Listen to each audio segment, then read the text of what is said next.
Alors, après le démarrage du projet, après la phase d'initiation, le chef de projet, bien sûr, il va passer à la planification du projet. Il ne va pas faire la planification tout seul, il va avoir des membres clés du projet ou bien des experts qui vont l'aider à la planification du projet. Bien sûr, le chef de projet, il va créer 6 plans de gestion. Là, on parle de plan de gestion du périmètre, plan de gestion de l'échéancier, plan de gestion des finances, plan de gestion des engagements des parties prenantes, plan de gestion des ressources et plan de gestion des risques. Mais, le plan de gestion du périmètre de l'échéancier de finances constitue les 3 références de ligne, ou bien les 3 voilà, lignes référentielles, et chaque modification à ces 3 plans-là doit passer automatiquement par le CCB, ou bien le Change Control Board. Mais c'est pas seulement pour ces 3-là, mais ce sont les 3 lignes référentielles, ou bien lignes de base du projet. Ces 6 plans-là, bien sûr, vont être intégrés dans un grand plan de gestion du projet qui s'appelle le plan de gestion de projet, qui généralement constitue la partie gouvernance du projet. Voilà. Alors, ça, le plan de gestion de projet, il définit comment le projet sera géré. On parle ici de plan de gestion des périmètres, par exemple, en détail. Où, ici, le chef de projet, il va expliquer comment il va collecter les exigences, comment il va définir le périmètre, comment il va créer et aussi comment la création du WBS, le Work Breakdown Structure avec son dictionnaire, avec d'autres parties comme la déclaration du périmètre. Comment aussi le plan de gestion du périmètre va expliquer comment le périmètre va être contrôlé et validé. Voilà. Euh, Après la création du plan de gestion du périmètre, le chef de projet, il va maintenant collecter les exigences auprès des parties prenantes. Il y a beaucoup de techniques, beaucoup de techniques vraiment de collecte des exigences. Notamment, il y a les entretiens, c'est poser des questions directement aux parties prenantes, des types de questions qui soient ouvertes, fermées, ou bien d'autres types de questions. Il y a les groupes de discussion pour recueillir des retours des parties prenantes. Il y a les ateliers animés, là où les principales parties prenantes sont réunies pour définir, explorer, convenir des exigences.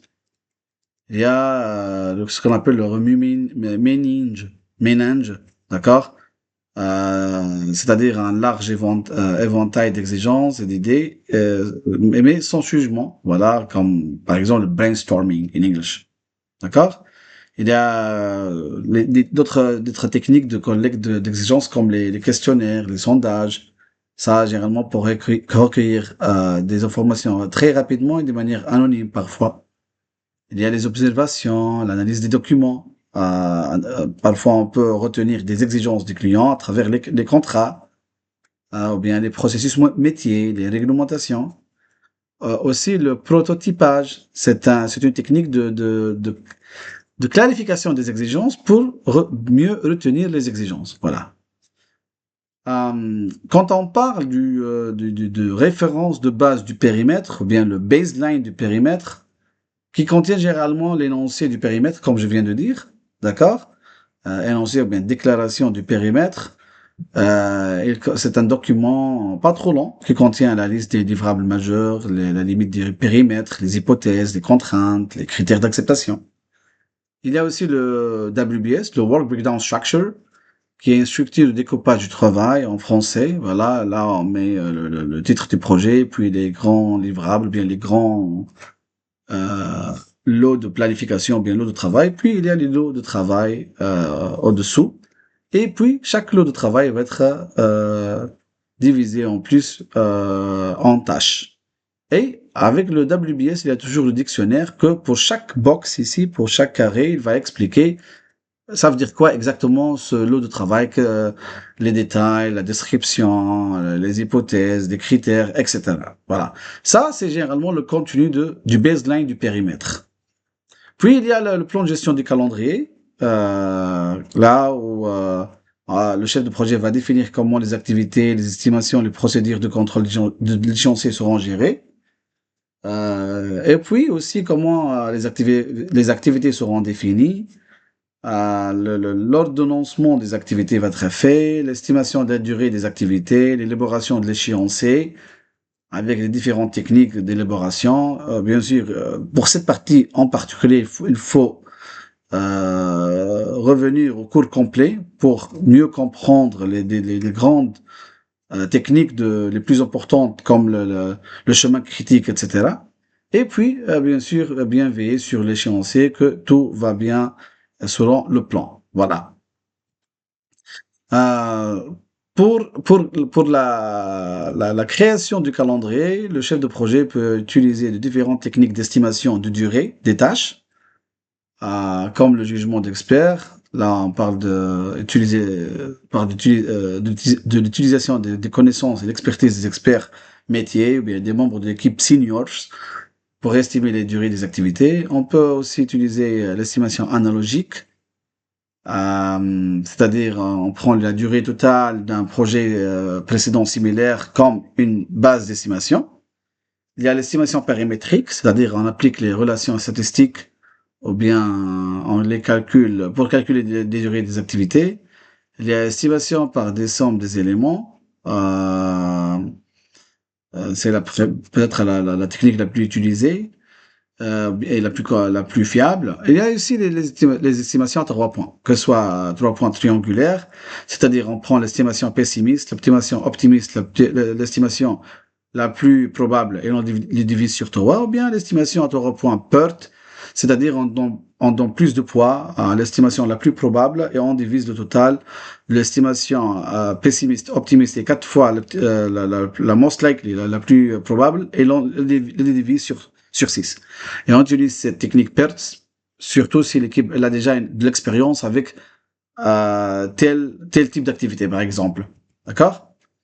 Et euh, après la définition des tâches, l'estimation des tâches, on peut créer un diagramme de réseau de projet d'où on peut déduire le chemin critique. Dans ce diagramme de réseau, on a le début du projet ici, la fin du projet, et puis on fait la relation entre les différents types d'activités selon les modèles de relation. Euh, fin, début à fin, ou bien fin à début, bien début à début, bien fin à fin. Voilà. Et puis, bien sûr, on peut avoir des, on les appelle en anglais les lags et les leads et les lags.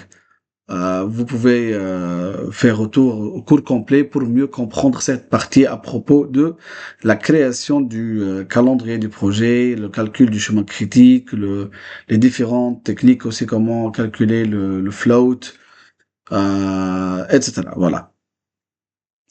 Pour le plan de gestion des ressources, là, le chef de projet va définir tout d'abord les rôles et les responsabilités, comment il va gérer les ressources, comment il va les acquérir, vérifier le calendrier des ressources, la disponibilité des ressources, développer l'équipe, bien sûr, que ce soit on parle de ressources physiques ou bien humaines, et aussi un plan de libération ou bien réaffectation. Voilà. C'est très important de créer tel plan de gestion pour les ressources. Aussi, le chef de projet peut créer un plan bien on appelle ça un plan d'approvisionnement, ou bien aussi ou bien il peut essayer de comprendre la stratégie d'approvisionnement dans le projet euh, pour euh, pour comprendre d'où est-ce que les ressources vont venir. Est-ce que là on parle de ressources internes ou bien ressources externes?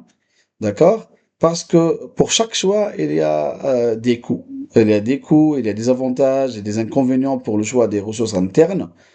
Et la même chose pour le choix des ressources externes, ou bien on peut avoir un mélange, voilà, une combinaison des deux types de ressources pour les différents types d'activités dans le projet. On peut avoir des ressources internes ou bien des ressources externes. Voilà.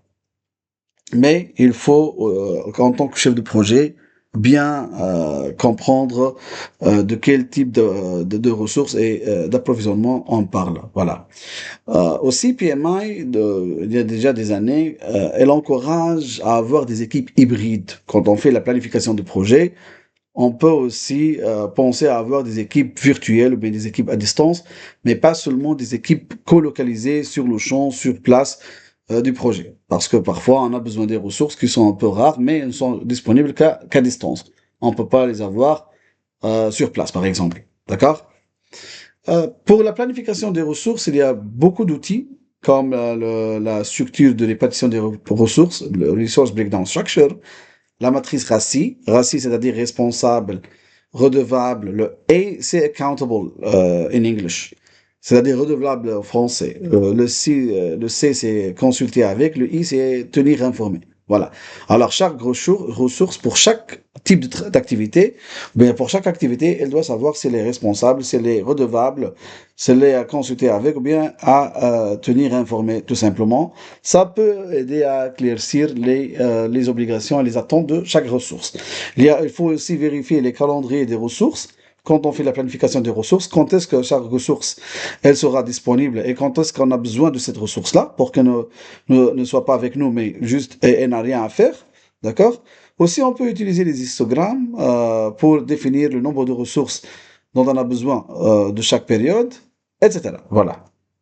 Pour maintenant le financement du projet, le chef de projet doit préparer un plan de financement, que ce soit on parle ici de l'argent ou bien du soutien financier, pour exécuter le projet. Alors il faut distinguer entre les sources de financement. On peut parler des financements internes qui proviennent de l'organisation. Il y a les financements qui externes qui surtout proviennent auprès des contrats avec les clients. Il y a les subventions, il y a le financement participatif. C'est un nouveau terme. Il a apparu il y a peut-être quelques années. En tant que chef de projet, vous devez savoir d'où est-ce que vient l'argent, quand est-ce que le financement devient disponible, qui doit approuver, quel type de financement et quand. Voilà, les conditions de financement aussi, est-ce que c'est conditionné ou non. Aussi même comment soutenir et diriger les activités de financement avant ou bien pendant le projet. Voilà.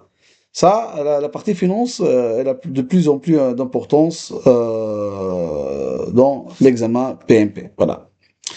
Pour le budget du projet, on peut l'élaborer, que ce soit d'une manière implicite ou bien explicite par rapport aux réserves.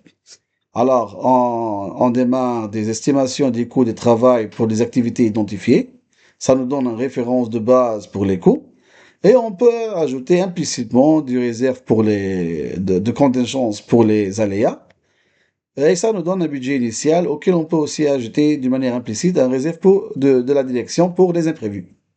Ou bien les réserves elles peuvent être tenues d'une manière explicite ou bien en dehors des références de base, que ce soit pour les réserves pour contingence pour les aléas ou bien les réserves de la direction pour les imprévus. Voilà.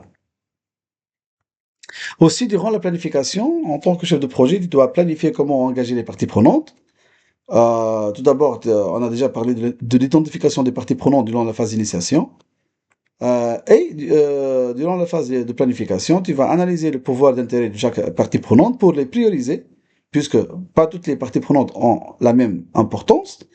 Et comme ça, tu prépares un plan d'engagement et tu dois surveiller l'engagement des parties prenantes. L'un des outils les plus importants et les plus utiles dans la priorisation et l'engagement et la planification de l'engagement des parties prenantes, c'est la matrice de pouvoir-intérêt, là où tu catégorises les parties prenantes selon le taux de pouvoir et taux d'intérêt.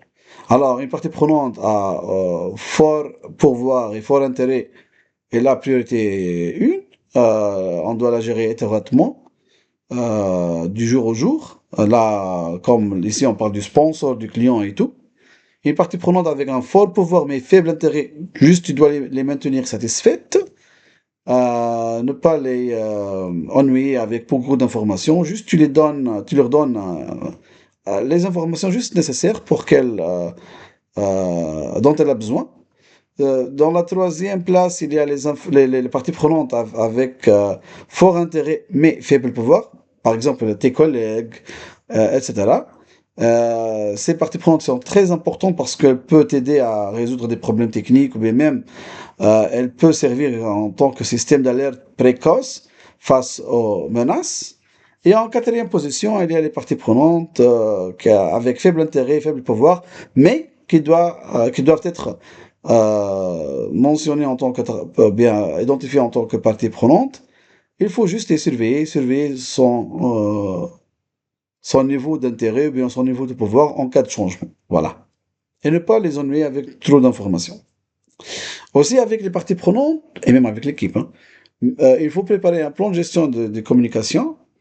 Tu dois préciser les types de réunions que tu vas avoir dans ton projet, l'ordre du jour de chaque réunion, qu'est-ce qu'on va discuter, les fréquences des réunions, est-ce que c'est quotidien, est-ce que c'est hebdomadaire, quel jour, quelle heure, la méthode de la communication, est-ce que c'est une réunion, est-ce que c'est un email, est-ce que c'est une réunion en ligne, aussi qui est le public de chaque réunion, qui doit assister, qui doit participer, voilà, et qui est le responsable et le suppléant. Voilà, généralement c'est le chef de projet qui est responsable de l'organisation des réunions, mais aussi qui est le suppléant. Voilà.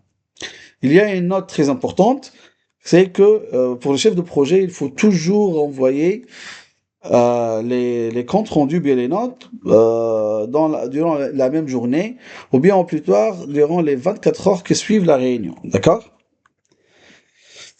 Aussi,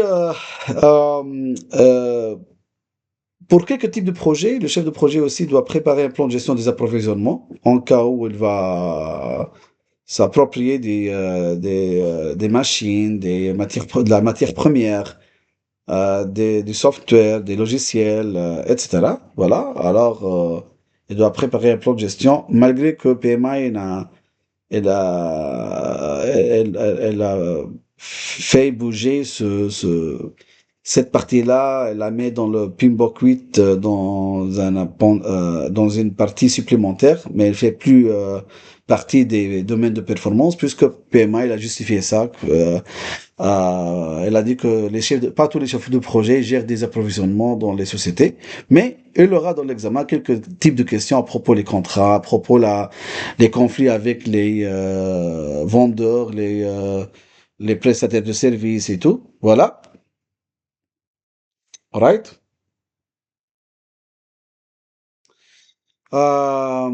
Et aussi, en faisant partie de la phase de planification, le chef de projet, bien sûr, il doit planifier les risques.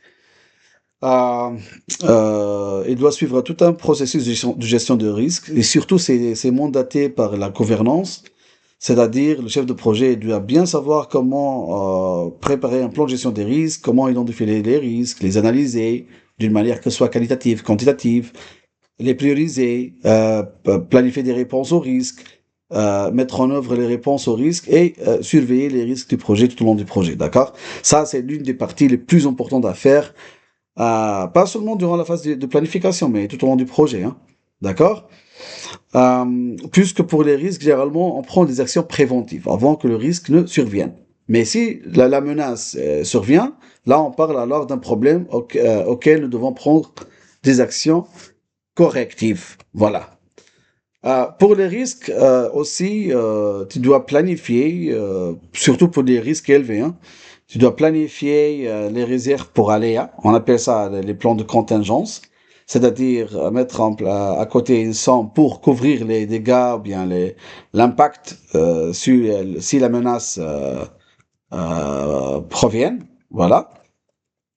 Et aussi, il y a, dans le cours complet, on a appris à comment calculer les réserves pour aléas, et parfois dans quelques organisations, elles donnent, ou bien elles mettent à côté un réserve pour imprévu. C'est pour couvrir les impacts des risques qui ne sont pas identifiés en avance, pas comme les aléas qui sont déjà identifiés, mais les imprévus sont des problèmes qu'on n'a pas identifiés en avance. Voilà.